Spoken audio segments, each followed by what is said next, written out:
जन जन का परिचय करे, खुद से रहे अनजान, परम गुरु के सन्मुख बैठकर अपने को पहचान। नमस्कार दोस्तों, मैं हिमा आप सभी का स्वागत करती हूँ आपके अपने ज्ञान गंगा चैनल पर।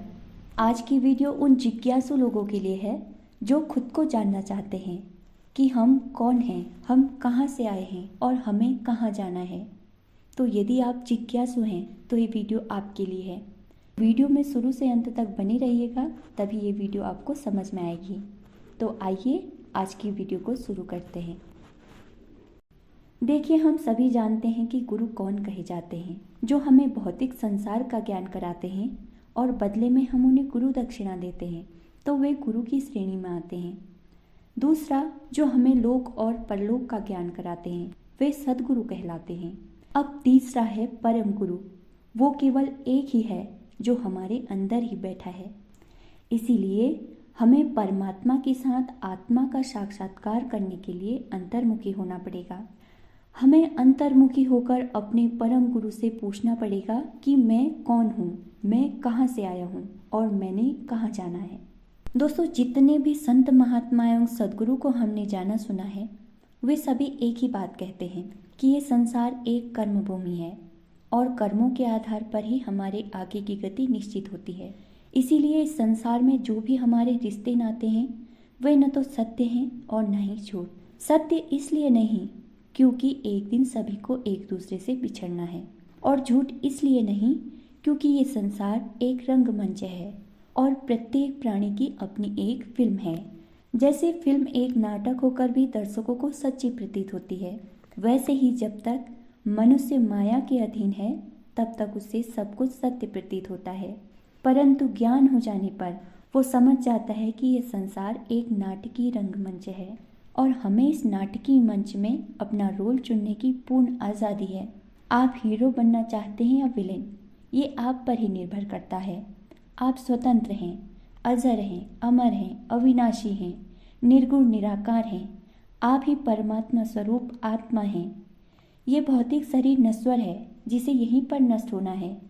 इसीलिए कहा भी गया है, न हम माता के न हम पिता के, जन्म दिए का नाता है। न हम भाई के न हम बहन के, दूध पिए का नाता है।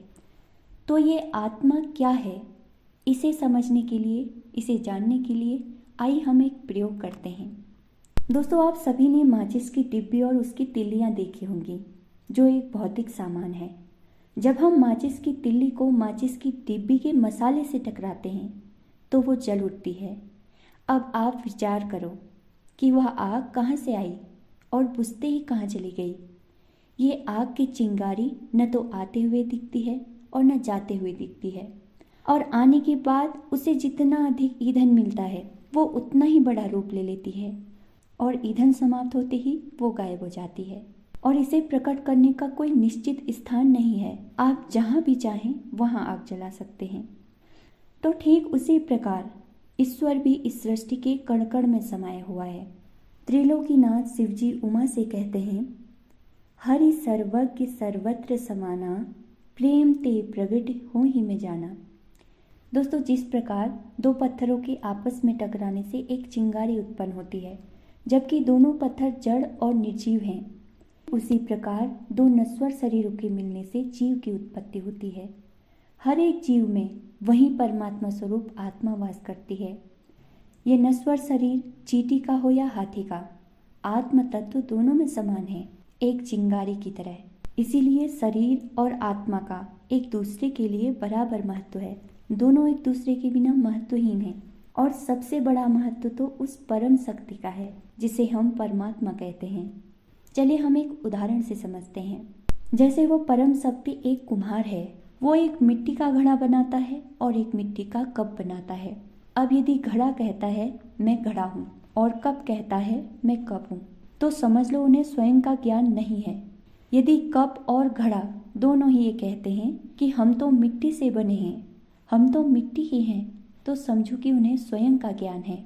उसी तरह वह परम शक्ति हमें जो भी बना दे, चींटी बना दे या हाथी बना दे या मनुष्य ही बना दे या अपने आप में ही क्यों ना मिला ले, तो हम भी वही परमात्मा स्वरूप आत्मा हैं। और न तो हम कहीं से आए हैं और ना ही हमें कहीं जाना है। तो दोस्तों, अब आप समझ गए होंगे कि हम कौन हैं। तो आज की वीडियो में इतना ही। यदि आज की यह ज्ञानवर्धक वीडियो आपको पसंद आई है तो इसे लाइक करेगा और अपने फ्रेंड सर्कल में ज़रूर शेयर करेगा। साथ ही जो इस चैनल पर नए हैं वे हमारे ज्ञान गंगा चैनल को सब्सक्राइब ज़रूर करेगा। तो मिलते हैं दोस्तों नेक्स्ट वीडियो के साथ। तब तक के लिए मुस्कुराते रहिए। Now thanks for watching.